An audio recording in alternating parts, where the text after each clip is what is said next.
Hi, my gorgeous Leos. This is your homework family reading for September. Let me hit the bell. All right. This month has a lot of growth going on for you.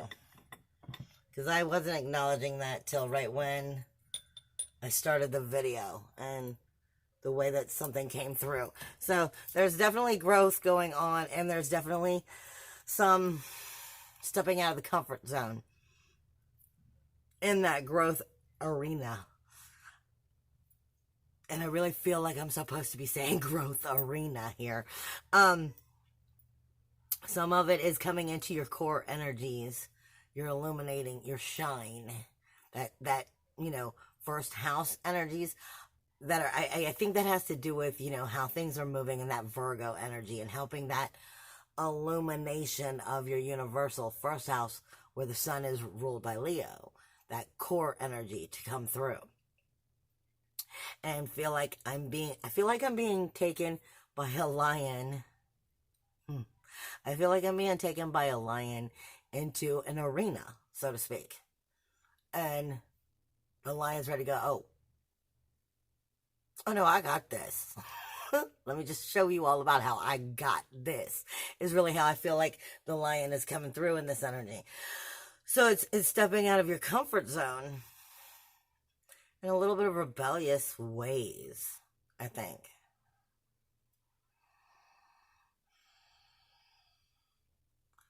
I'm always saying they do. I don't know how spirit does it, but it's like one of the ways they communicate through me is through palmistry, and I'm always going like this because it's like they're doing it without a palm, and they use mine, and I'm like, oh. So I have to go back and look at some things here because this is definitely in the area of the core energy, and being a Leo, this is definitely talking about your universal first house. I will check out more of that as we get into this, into everything. I'm also being told by spirit that a lot of this is going to have to do with your communication from that heart to the head.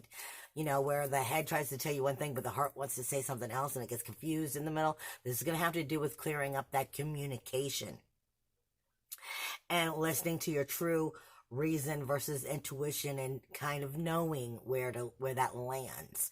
And you're going to start feeling that in this energy. It is a rebirthing energy for you, which is going to bring you justice if you're doing it right. If you're listening to that intuition, you're listening to that higher self.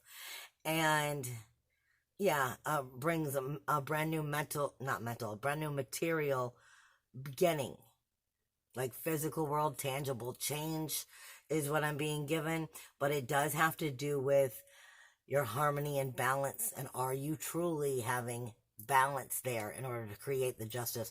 Because that's Libra energy, and Libra energy comes to me in that form, typically asking us, are we really doing what has to be done to make the proper balance, or are we settling to make the proper balance? And when we settle to make the proper balance, it's never the right thing. Spirit also gives me, for many of you, you may want to look up peacock energy, like the bird, the peacock, because I'm being told for some of you this would be a spirit guide for you, or a totem, or something that you need to look into for the month of September, and it will help you.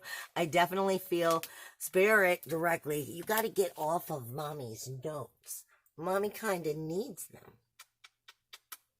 Okay. Now I got a hair in my mouth. Spirit is definitely giving me like the womb energy. It's like the energy that's in the womb, like the plant that's been seeded, that's still under that plant that has been the seed. It's still seeded underground. It hasn't bloomed yet. It hasn't broken through yet. It hasn't grown. Or the child that is in the womb, it hasn't been birthed yet. So this is, I feel like, a situation that is like the goddess within rising, birthing from within you, or the godding energy if you were a man. Because, and I say it in that form because I'm being given like the upper half of a statue of a goddess, of the earth goddess. So I feel like this is the blooming of that higher chakras coming into, making it into tangible reality as you shift through this month. I'm also being given Fei Wu, which I'll go over in a second. The wheel. And I feel, and the wheel could be in the spirit. I mean, it could be in the guidance for the tarot. I'm not sure if it will show up that way. Let me switch, my notes now are the wrong way. They're saying it's going to definitely have something to do with that communication and how you speak this month. Anything else before I change that?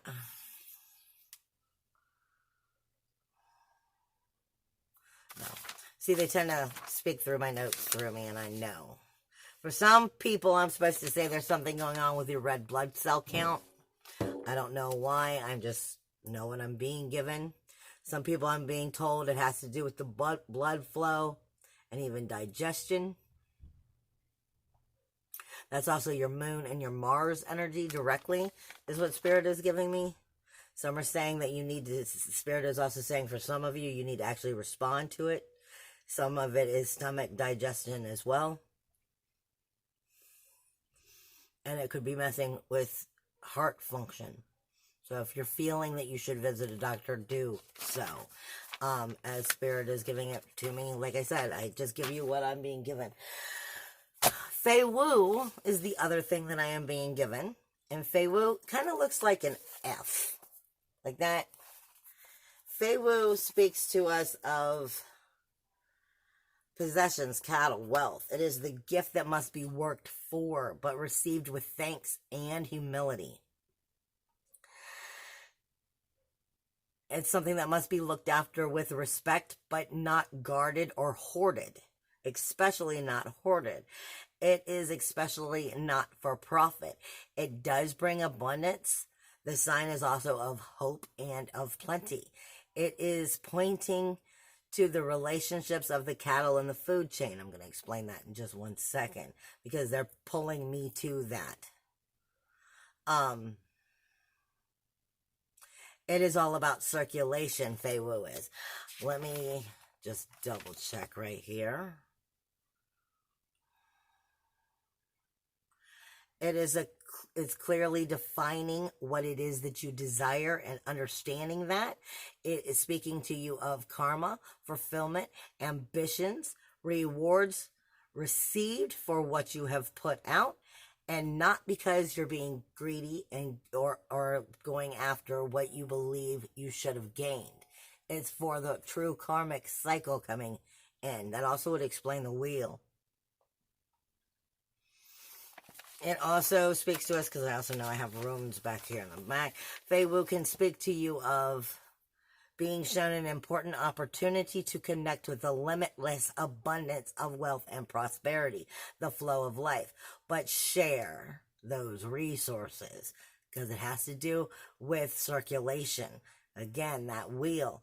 It is possessions won or earned.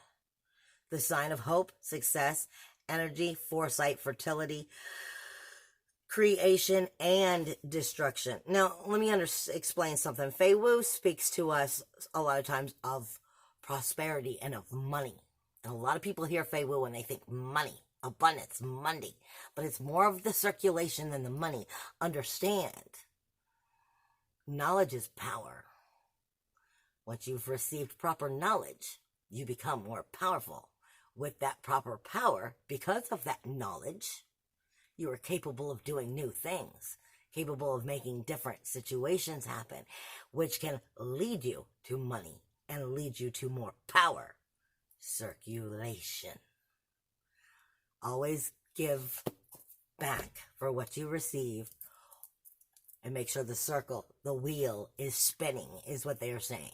Make sure the wheel is spinning, and I am also being told by the Spirit, in some cases, this might go back to where they were talking about the red blood cells and the blood flow and the heart function and stuff. Some of this may be also speaking about healing that's taking place within the wheel, because when we do healing, a lot of times through shamanic work, through Reiki work and stuff, when we spin our hands a specific direction and whatnot, it's like we're closing a porthole. So we're dissolving it. We're closing it. We're making it better. We're making it go away.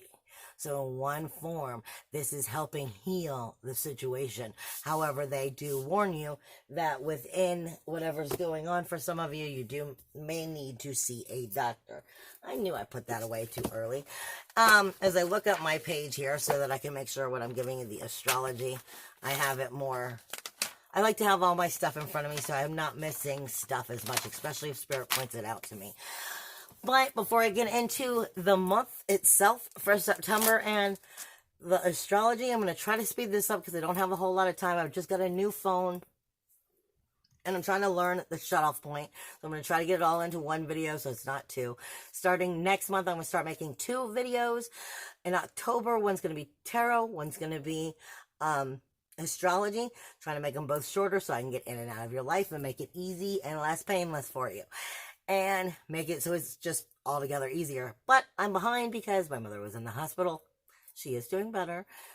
We're still working through that. But because me being behind, I'm getting these out a little bit late, which means I really have to throw the whole month into 1 month. So you're not going to get 2 videos this month. It's just going to be September, and everything is in this one video, unless I have to do a part 2 because I didn't have time. Now, with that being said, on the up until the 7th, you have Othala in astrology for everybody, not just for Leos, but for everybody. You have Othala in astrology. I think it was from September like 28th until, October 28th until September 9th, which means there's definitely some rough energies coming in because Othala is all about sacred space. Finding what is sacred to you and understanding true sacred space. So the only way for you to really get right with what's sacred is for you to really start realizing the pain of what's not. Okay? And this is why these energies are coming in so difficult. That has a lot to do with what I was saying in my weekly healing messages at the beginning of the month as the flat line was coming in through Virgo. And that has to do with the regular star entering, and now it's like recharging it for a whole new understanding what Virgo is going to be about, because you've now entered the heart into that Virgo energy, the heart of the lion, where it used to be more logical. Now it's going to be more emotional along with that logic. We've combined those energies, and that's going to stay that way for like 500 years. So Virgos, Sun, Moon, Rising Virgos, all of you are going to be shifting within that energy because of that regular star. With that being said, up until I believe it's the 8th, 7th, 8th, or 9th, 7th. Until the 7th, you are going to have that sacred space in astrology pointing out things that are uncomfortable that you need to get more right with to help you get comfortable with that sacred space. Now, I did kind of flat out forget to pull up the astrology because I had other notes wrote down for the beginning here. But I gotta get into where I have them so that I can go over it all with you.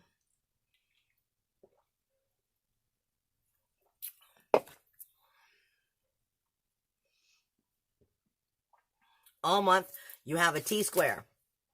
All month, you have a T-square that's going from Lilith, Neptune, in Pisces, all the way over to Virgo, which it will still kind of carry as all these energies in Virgo move into Libra. It will just kind of shift a little bit. And it's speaking to Jupiter. And for you, this is your universal second house. Second, and as it moves into the end of the month, it'll be the second and third house. So this is your self-worth, your self-value, your self-esteem. This is what you value in life and why you value it, right down to how you create and spend your money, okay?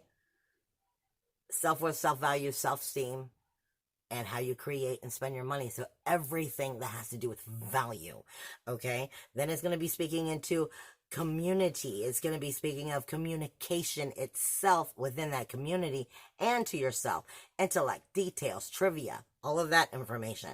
And this energy is not getting along with the universal 5th house, which happens to be Jupiter there.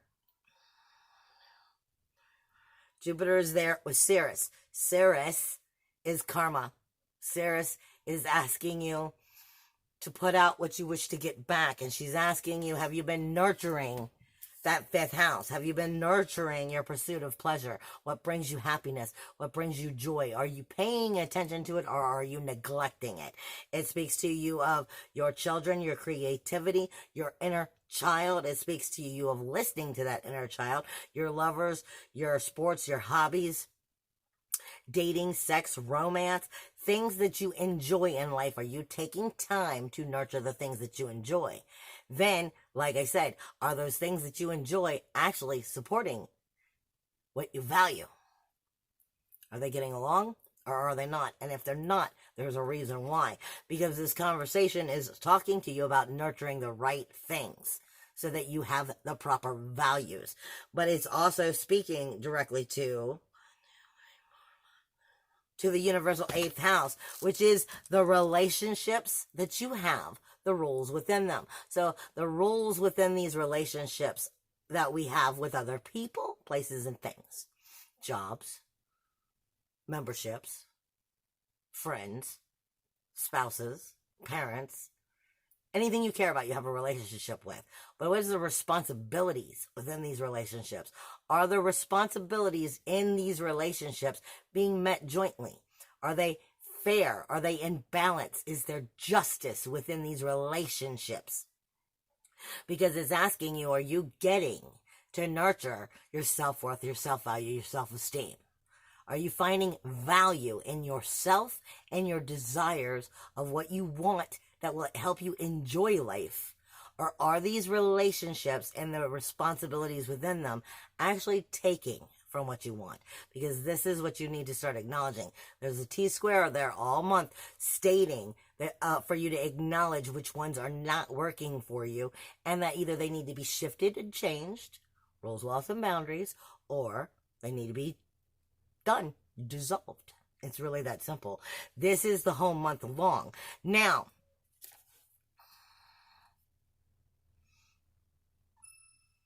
unless you give me more, I'm not going on that. I'm sorry, I'm not going on that. No disrespect, but I'm not even going to go there and throw a lot of people off unless I know where you're going with that.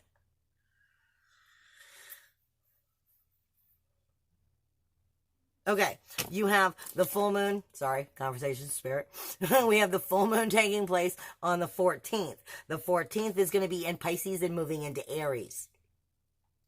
All right, for you, that is it's the 8th and the 9th house. And the reason I say from Pisces and into Aries is the full moon technically is in Aries, that 9th house. But it doesn't move into Aries until midday on the 14th. Okay, so the day before, you have 3 days of the full moon. The day of, the day before, the day of, and the day after. Technically, you're not entering that full moon energy in Aries until the night of the 14th.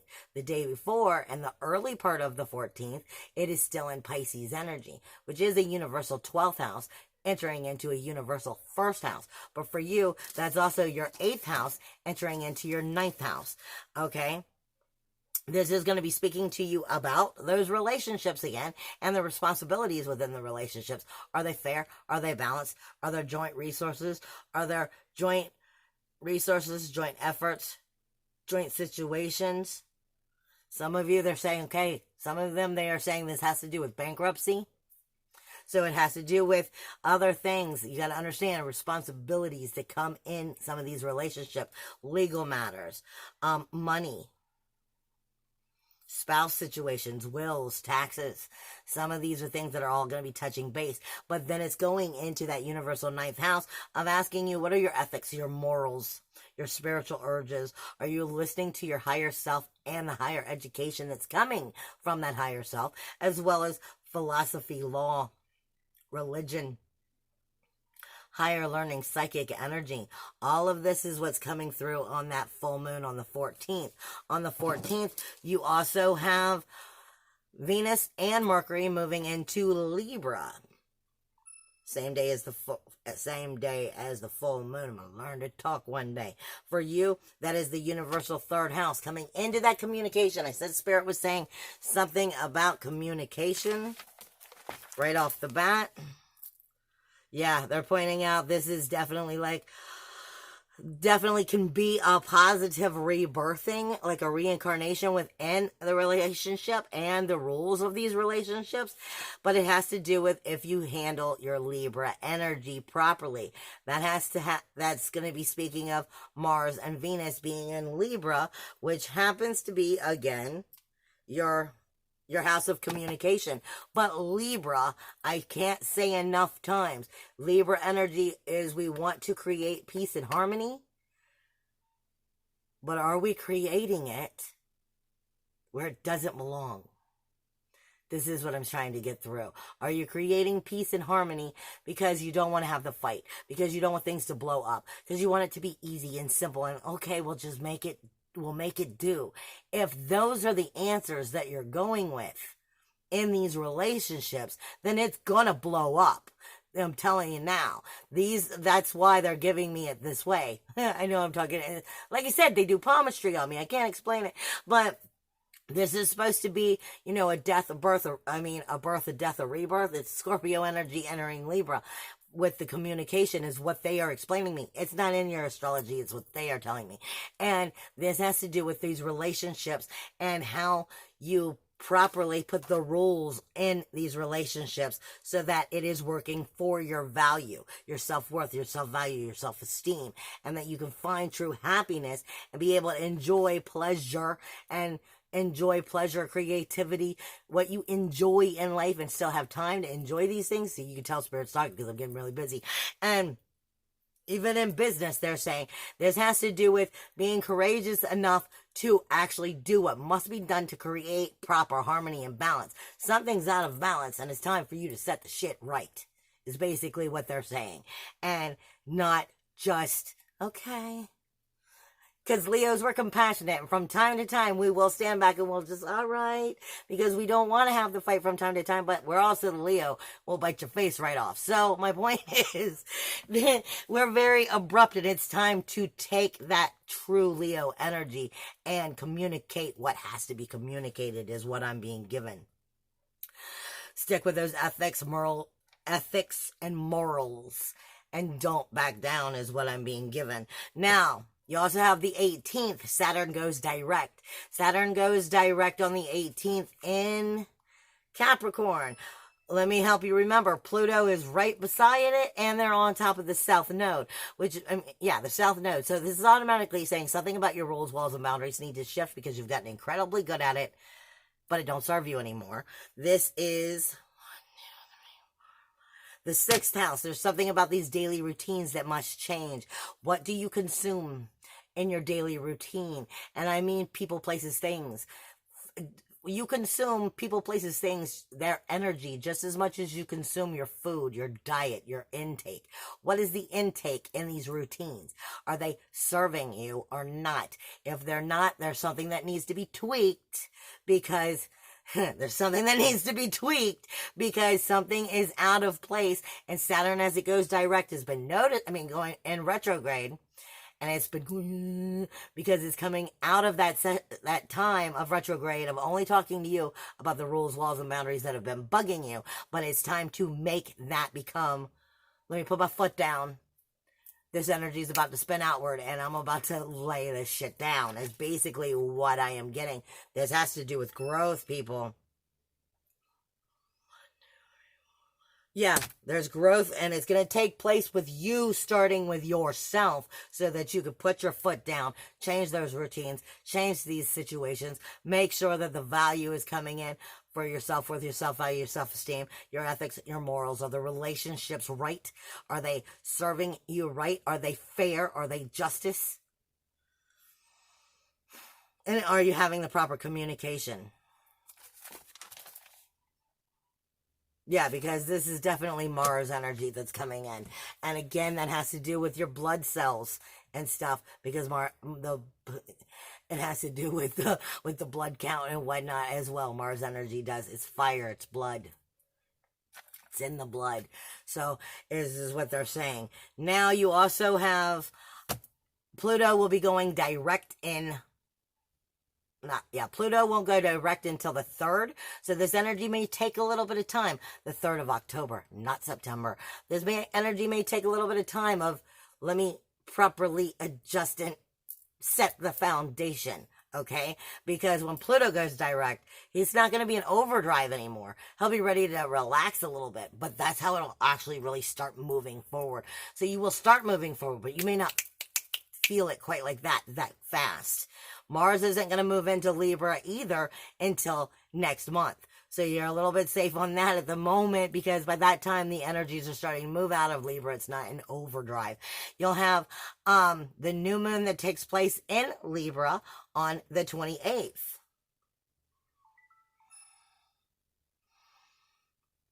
Ooh. That takes place on the 28th. And that's going to have pretty much, it has Ura in there, Mercury in there, the Sun in there. It has Ura, Mercury, the Sun, and Venus all in Libra, which is that communication house. You should have no problem speaking your truth. You may want to watch how much you speak your mind or how you choose to go about speaking your mind, but you're meant to be speaking your mind right now. So the energy is supposed to be coming out verbally. This is definitely making the change happen, and you're going to be acknowledging it. That new moon is going to be setting the direction for what's going to be coming in October by what you've realized to straighten out this month. Okay? For the second half of September, you're also going to have another T-square, which is Saturn, Pluto, and Capricorn. And that universal 6th house. And versus your 12th house, where you happen to have the Sirius star still with the North Node. Talking about what you gotta learn, what you have to heal, what you have to get right in order to move forward. Because if you don't do these things, you're not going to be able to change that wheel. You're not going to be able to spin that wheel in the direction that you need to get it spinning. Because Spirit is giving me like a wheel of a boat. And it's just like as if they went this way and they're just throwing the energy off. They're just taking a complete U-turn with the boat, basically, is what I'm seeing. And in some of these situations, obviously, that's what you need. So you have rules, walls, boundaries.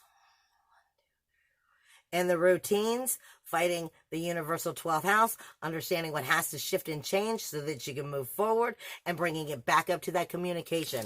Where you're afraid of communicating is exactly where you need to be communicating. Let me see what I can still get in here before it shuts off. Vav. This is a deck I created for myself. I don't use that much unless it's the one that's calling for you guys. This is Vav. This is Hebrew. This is saying the connection of the creative power and the creative reality. This is connecting the hook that connects to the source energy. Know that you are connected. Know that you are backed up, and know that you have everything you need. But it all depends on if you are secure with being hooked. And what I mean by that is if you go fishing, I use fishing as an example because it's a hook. If you was to go fishing and you put the hook on the line and you throw it out there, you cast it out, you cast your line out for fish. You don't want the smallest fish in the world you can get, do you? The tiniest thing that you can't, that doesn't have anything to feed you. You don't want to catch an eel. You don't want bad stuff. You want to get the best hook you can. When you cast your line out there, you're going after the best hook you can. It's also the star card and tarot for most of them, which also is the Aquarius, the rebel within. This is the hook. Go after the hook because you're connected to your truth. You're connected to your inner source. You're connected to your higher self. Listen to what your own self is telling you and speak the communication you know needs to come forward. Next one out is Chiron. This is, like I said, that universal 12th house, but Chiron actually is in your 7th house, which happens to be the relationships. It's time to realize what relationships can be healed and which ones cannot. It's that simple. Chiron is a wounded healer. So it's time to get out of that subconscious hidden energy, where you hide that crap back in the in the back of the closet because you don't want to talk about it. You'd rather just put your head down and ignore it. No, there's no more time for that. No more ignoring this shit. This is the time to acknowledge the truth, see the truth, speak about them. Are they fixable or are they not? And do so. Go after what you want, the hook. Because it's the only way the wheel is going to spin for you. The way you want it to.